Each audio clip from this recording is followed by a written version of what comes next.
తాకట్టులో ఉన్న బంగారం అమ్మాలనుకునే వారి ఇన్ఫర్మేషన్ ఇస్తే దాని వాల్యుయేషన్ బట్టి మీకు కమిషన్ కూడా ఇస్తుంది గోల్డ్ హబ్. నమస్తే, వెల్కమ్ టు మనం టీవీ. ప్రస్తుత ఏపీ రాజకీయాల గురించి మనతో మాట్లాడడానికి సీనియర్ అనలిస్ట్ కట్టా కార్తిక్ గారు మనతో ఉన్నారు. నమస్కారం అండి. నమస్కారం సార్, ఇప్పుడు మన హరిరామ్ జోగయ్య గారు పవన్ కళ్యాణ్కి ఎప్పటి నుంచో లెటర్లు రాయడం జరుగుతుంది. మళ్ళీ నిన్న ఒక కీలక లెటర్ అయితే రాశారు పవన్ కళ్యాణ్ గారికి. అదేంటంటే ఈ రోజు జరుగుతున్న మీటింగ్లో పవన్ కళ్యాణే సీఎం అంటూ ప్రకటించాలంటూ మళ్ళీ రాయడం జరిగింది. అసలు అంటే సీట్లు సర్దుబాటు అయిపోయిన తర్వాత కూడా ఇలా లెటర్ రాయడం మనకి ఏదన్నా కీలక పరిణామం ఉందంటారా? కాపు కులానికి సీఎం పదవిని ప్రకటించాలి, అది హరిరామ జోగి గారు లెటర్లో పెట్టినటువంటి డిమాండ్. వాస్తవానికి ఒక కులానికి సీఎం పదవి ఇవ్వగానే ఆ కులమంతా సమన్యాయం జరిగిపోతుంది అనుకుంటే, ఈ దేశంలో రాష్ట్రపతి ఎస్టీ, ఈ దేశంలో ఎస్టీలు అందరూ బాగుపడ్డారా? ఈ దేశంలో ప్రధాని బీసీ ప్రధాని ఆయనే చెప్పుకుంటారు గట్ట అంటున్నాయి మాట. ఈ దేశంలో ఉన్న బీసీలంతా బాగుపడేట్టేనా? అంటే ఒక కులానికి పదవి ఇవ్వగానే ఆ కులం మొత్తం బాగుపడిద్ది అనుకునేటువంటి ఒక భ్రమలు తొలగిపోవాలి. రెండోది, రాజ్యాంగబద్ధ పదవులని కులం ఆధారంగా చూడకూడదు, దాన్ని ఫస్ట్ క్రైటీరియాగా పెట్టుకోవాలి. రెండవది, పవన్ కళ్యాణ్ గారు సీఎం కావాలని హరిరామ జోగే గారికి మనసులో ఉందనుకో, ఆ సీఎం చేయడం కోసం ఆయన చేసే ప్రయత్నం ఏదో చేయాలి తప్ప ఇలా బహిరంగ రేఖ రాయటం ఏంటి? నిజానికి ఏపీలో సీఎం కావాలంటే ఏపీ అసెంబ్లీలో 175 సీట్లు ఉన్నాయి. 88 సీట్లు ఎవరికి వస్తే వాళ్ళే సీఎం అవుతారు. ఏ పార్టీకి వస్తే ఆ పార్టీ నాయకుడు సీఎం అవుతారు. ఇప్పుడు జనసేనకి ఎన్ని సీట్లు వచ్చే అవకాశం ఉంది? ఆయన సీఎం అయ్యే అవకాశం ఏ మేరకు ఉంటుంది? అసలు సీఎం ఒక లిస్టేనో ఒకళ్ళు అడిగితేనో రాదండి. ప్రజలు తమ ఓటు ద్వారా ప్రజాప్రతినిధులను ఎన్నుకుంటే ఆ ఎన్నుకున్న ప్రజాప్రతినిధుల యొక్క నాయకుడే ముఖ్యమంత్రి. ఇప్పుడు జనసేనకి ఎంతమంది ప్రజాప్రతినిధులు సంపాదించుకునే బలం ఉంది? 2019లో ఎన్నికల్లో ఎంత బలం వచ్చింది? 6% ఓట్ బ్యాంకు, 1 సీట్ వచ్చింది. ఈసారి పవన్ కళ్యాణ్ గారు చాలా సీరియస్గా ఒక నిర్ణయం తీసుకున్నారు, జనసేన ప్రాతినిధ్యం అసెంబ్లీలో బలంగా ఉండాలని చెప్పేసి. దానికోసం టీడీపీ సహకారం తీసుకున్నారు. ఇంకొకటి ఏంటంటే ఆయన పొలిటికల్ లక్ష్యాన్ని పెట్టుకున్నారు. జగన్ అనేటువంటి వాళ్ళు ఈ రాష్ట్రానికి మంచి పాలకుడు కాదు, అతన్ని అధికారం నుంచి దింపాలి, ఈ రాష్ట్రాన్ని రక్షించుకోవాలి.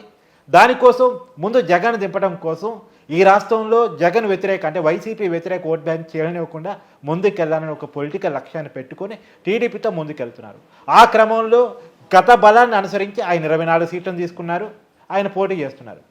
ఇప్పుడు పవన్ కళ్యాణ్ అసెంబ్లీలోకి వెళ్ళాలి, జనసేన వాయిస్ అసెంబ్లీలో బలంగా వినపడాలి, ఇది కదా కోరుకోవాల్సింది.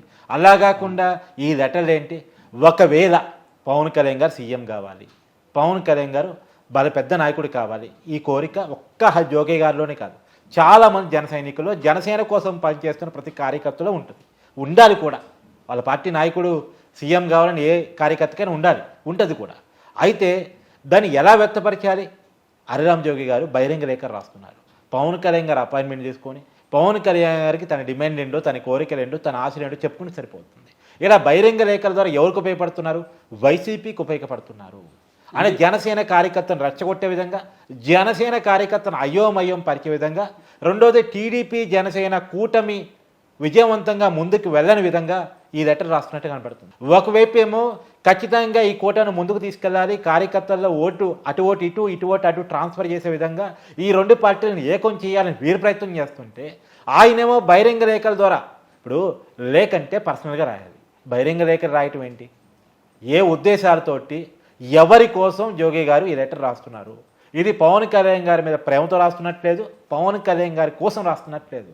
ఈ లెటర్ వెనకాల ఏదో ఉద్దేశాలు, ఎవరి కోసం ఉపయోగపడాలనే ఉద్దేశాలు కనపడుతున్నాయి. మనకి క్లియర్గా బయటకు వస్తున్న వార్తలు కూడా అవే సార్. అంటే ఇప్పుడు హరిరామ్ జోగయ్య గారు అతను ఒక సీనియర్ లీడర్ కాబట్టి డైరెక్ట్గా వెళ్ళి కలిసే అవకాశం ఉంది, పవన్ కళ్యాణ్ కలిసి మాట్లాడుకునే అవకాశం కూడా ఉంది. కానీ అలా మాట్లాడకుండా లెటర్లు రాస్తున్నారు. అంటే ఈ వెనకాల నుండి ఎవరైనా నడిపిస్తున్నారా అన్న రూమర్లు కూడా బయట నుంచి వస్తున్నాయి. అంటే వరుసగా రాస్తున్న లెటర్ని బట్టి మనకు వస్తున్న అనుమానాలు. ఒకసారి అంటారు 60 సీట్లు అడగాలంటారు, ఒకసారి అంటారు 50 సీట్లు అడగాలంటారు, ఒకసారి అంటారు మినిమం 40 సీట్లు అడగాలంటారు, ఇంకోసారి అంటారు పవర్ షేరింగ్ అడగాలంటారు, ఇంకోసారి అంటారు పవన్ కళ్యాణ్ సీఎం ప్రకటించాలంటారు. ఇవన్నీ ఇంటర్నల్గా మాట్లాడాల్సిన విషయాలు. ఇంటర్నల్గా రెండు రాజకీయ పార్టీల బాండింగ్ తోటి, టీడీపీ జనసేన ఒక బాండింగ్ తోటి ఎవరిని సీఎం చేసుకోవాలి, ఏ లక్ష్యాలు పెట్టుకోవాలి, ఏ మేనిఫెస్టో వెళ్ళాలి అని వాళ్ళిద్దరే ఇంటర్గా మాట్లాడుకొని ప్రజల్లో బహిరంగంగా చెప్తారు.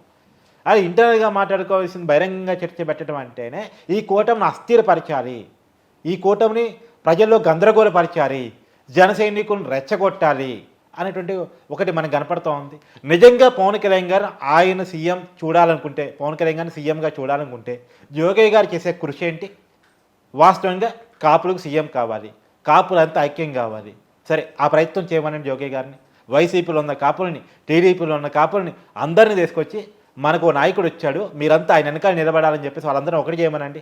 పోయినసారి ఎందుకు మరి పవన్ కళ్యాణ్ గారి భీమవరంలో అలానే గాజువాకలో గెలిపించడం కోసం ఈయన కృషి చేయలేదు? ఇప్పుడు గతంలో ఒక చేదు అనుభవం ఉంది పవన్ కళ్యాణ్ గారికి. ఆ చేదు అనుభవం రీత్యా ఒక మంచి అనుభవం కోసం జనసేనని పట్టాల్లో పెట్టడం కోసం, ప్రజలకి జనసేన ఏంటో అసెంబ్లీ ద్వారా చూపించడం కోసం ఆయన ఒక రాజకీయ ప్రయత్నం చేస్తున్నారు, ఒక ప్లాన్ ప్రకారం పోతున్నారు. దాన్ని డిస్టర్బ్ చేయడం కోసం కాకపోతే ఈ బహిరంగ లేఖలు ఏంటండి? అంటే వెనకాల జగన్ గారు ఉండి ఏమైనా లెటర్లు రాపిస్తున్నారా అన్న అనుమానం కూడా బాగా క్లియర్గా అర్థమవుతుంది. మనకు అనుమానం రావటంలో సరే ఒకసారి లెటర్ అంటే ఏదో జరిగింది, ఆయనకి ఏదో మనసు నొచ్చుకుంది రాశారు, ఏదో మనసులో అనిపించింది రాశారు అనుకుందాం. వరుసగా బహిరంగ లేఖ రాయటం ద్వారా ఒకసారి అర్థమవుతుందిగా. మనం రాస్తున్న లెటర్ ద్వారా మన నాయకుడిని మనం డ్యామేజ్ చేస్తున్నాం, ఆయన ఇమేజ్ని డ్యామేజ్ చేస్తున్నాం అన్న విషయం అర్థమవుతుంది కదా. కానీ అర్థం అయినా సరే అలా రాస్తున్నారు అంటే అర్థం కానంత చిన్న నాయకుడు కాదు ఆయన. అవును, రాజకీయాలు చాలా సీనియారిటీ ఉంది, చాలా కాలం నుంచి రాజకీయాలు చూస్తున్నారు, చాలా విషయాలు తెలిసిన వ్యక్తి. కానీ డ్యామేజ్ అవుతుందని తెలిసినా కానీ రాస్తున్నారంటేనే మనకి క్లియర్ కట్ ఇండికేషన్ మనకు అర్థమవుతుంది. హరిరామ్ జోగి గారు వెనక ఎవరో ఉన్నారని పవన్ కళ్యాణ్ గారికి ముందే తెలిసే అవకాశం ఉందంటారా ఈ లెటర్ కూడా చూస్తే? పవన్ కళ్యాణ్ గారికి ఏమైనా పర్సనల్గా లెటర్ రాస్తే రిప్లై ఇస్తారు, బహిరంగ లేఖ రాసి ప్రజల్లో చర్చ పెడితే ఎందుకు రిప్లై ఇస్తారు? అంటే అతను స్కిప్ చేస్తారు తప్ప. రెండోది ఏంటంటే చాలా సార్లు పవన్ కళ్యాణ్ మొదటి లేఖ చూసినప్పుడు పవన్ కళ్యాణ్ గారు రిప్లై ఇద్దామని నేను అనుకున్నాను, కానీ వరుస లేఖలు చూసిన అసలే ఇవ్వరు. ఎందుకంటే క్లియర్ కట్ అర్థం అవుతుంది కదా విషయం ఏంటి, ఎందుకు ఇస్తున్నారు, ఎందుకు రాస్తున్నారు, ఎవరి కోసం రాస్తున్నారు, ఆ లెటర్ రాయడం ద్వారా ఏం సందేశాలు పంపిస్తున్నారు. ఇప్పుడు టీడీపీ జనసేన బలంగా ముందుకెళ్తే జరిగేది ఏంటంటే పోయినసారి ఒక 40 స్థానాలు టీడీపీ జనసేన ఓట్ బ్యాంక్ కలిపితే అంత వేవ్ జగన్కి వచ్చి ఒక్క ఛాన్స్ ఇవ్వాలి జగన్కి అని చెప్పేసి ప్రజలు డిసైడ్ అయిన తర్వాత కూడా ఆ పరిస్థితిలో జనసేన టీడీపీ విడివిడిగా పోటీ చేయడం వల్ల ఒక 40 స్థానాలు వైసీపీకి మధ్య వచ్చింది. ఈ రెండు ఓట్ బ్యాంక్ కలిపితే వైసీపీకి వచ్చిన ఓట్ బ్యాంక్ అంటే ఎక్కువ. టీడీపీ జనసేన ఓట్ బ్యాంకు కలిపితే వైసీపీకి వచ్చిన ఓట్ బ్యాంక్ అంటే ఒక 40 స్థానాలు ఎక్కువ. అంటే పోయినసారి ఒకవేళ టీడీపీ జనసేన కలిసి ఉంటే వైసీపీకి 151 స్థానాలు వచ్చిండే కాదు. రెండోది 2014 ఒక ఎగ్జాంపుల్ ఉంది వైసీపీకి. ఏంటంటే 2014లో టీడీపీ జనసేన బీజేపీ కలిసేసరికి వైసీపీ ఓడిపోయింది, చంద్రబాబు అధికారంలోకి వచ్చారు. సో మళ్ళీ అది రిపీట్ కాబోతుందా, మళ్ళీ అది జరగబోతుందనే ఒక భయం వైసీపీలో ఉంది. అందుకని ఈ కాపురం చిచ్చు పెట్టాలి, ఈ సంసారాన్ని సర్వనాశనం చేయాలి, వీళ్ళు కలవకుండా చేయాలి, వీళ్ళ పొత్తుని వీళ్ళ ఓట్ బ్యాంక్ ట్రాన్స్ఫర్ కాకుండా చేయాలి. ఇది ఈ ప్రయత్నంలో భాగంగా హరిరామ జోగి లెటర్ అని చెప్పేసి నాకు ఒక అనుమానం వస్తుంది. అంటే సార్ ఈ లెటర్ వల్ల ఓట్లు చీలే అవకాశం ఉందంటారా ఈ ఇతను రాసే లెటర్ వల్ల? నేను అనుకోవటం మొదట్లో ఈ లెటర్ చాలా సీరియస్ తీసుకున్నారు, పోను ఈ లెటర్ని చాలా లైట్ తీసుకుంటున్నారు. ఎందుకంటే Janasena vote bank, TDP vote bank ఇప్పుడున్న పరిస్థితుల్లో ఎన్ని పుల్లలు పెట్టినా ఎన్ని కారణాలు చెప్పినా అది ఇప్పుడున్న పరిస్థితుల్లో వైసీపీకి వెళ్ళే పరిస్థితి లేదు, చీలే పరిస్థితి లేదు. ఇప్పుడు జన సైనికులకి చంద్రబాబు గారు ఇష్టం లేకపోయినా సరే, లేదు టీడీపీ వాళ్ళకి పవన్ కళ్యాణ్ అంటే ఇష్టం లేకపోయినా సరే ఓట్ బ్యాంక్ ట్రాన్స్ఫర్ తప్పదు. ఎందుకంటే వాళ్ళు వైసీపీకి ఏరారు కాబట్టి తిట్టుకుంటేనే ఇస్తారు. దాదాపుగా కనపడుతున్నటువంటి రాజకీయ సమీకరణాలు ఖచ్చితంగా ఓట్ ట్రాన్స్ఫర్ అయ్యే పరిస్థితే కనపడుతూ ఉంది. రెండోది ఒక దోస్తి కాబల్ సింబల్ పెట్టుకొని వీళ్ళు క్లియర్గా ముందుకెళ్తామన్నారు, మనం ఖచ్చితంగా ఓట్ ట్రాన్స్ఫర్ చేసుకోవాలని చెప్పేసి. మన ఉమ్మడి ప్రెస్ మీట్లో కూడా ఎక్కువ టాపిక్ ఓట్ ట్రాన్స్ఫర్ గురించే వచ్చింది. సో ఖచ్చితంగా జనసేన టీడీపీ ఓట్ బ్యాంకు ఒకటి కావాలి, జగన్ వ్యతిరేక ఓట్ బ్యాంక్ చేయనివ్వకుండా ప్రయత్నం జరగాలి. ఎందుకంటే జగన్ తన ఓట్ బ్యాంక్ ఏంటో క్లియర్గా ఉంది. రూరల్ ఓట్ బ్యాంకు, సంక్షేమాలు బాగా అందుతున్నటువంటి ఓట్ బ్యాంక్ని జగన్ గట్టిగా పెట్టుకున్నాడు. అంటే రూరల్లో ఉంది, ఎస్టీలో తన ఓట్ బ్యాంక్ మెయిన్గా ఉంది, అందులో ఉమెన్ ఓట్ బ్యాంకులో మెయిన్గా ఉందని జగన్ అనుకుంటున్నారు. కాబట్టి జగన్ వ్యతిరేక ఓట్ బ్యాంక్ని చేయనివ్వకుండా చేసి తప్ప జగన్ అధికారం దించడం, రాష్ట్రాన్ని రక్షించుకోలేమనేటువంటి ఒక ఫీలింగ్కి జగన్ చంద్రబాబు వచ్చారు కాబట్టి పవన్ కళ్యాణ్ చంద్రబాబు వచ్చారు కాబట్టి వీళ్ళు ఈ నిర్ణయం తీసుకున్నారు. Thank you so much sir.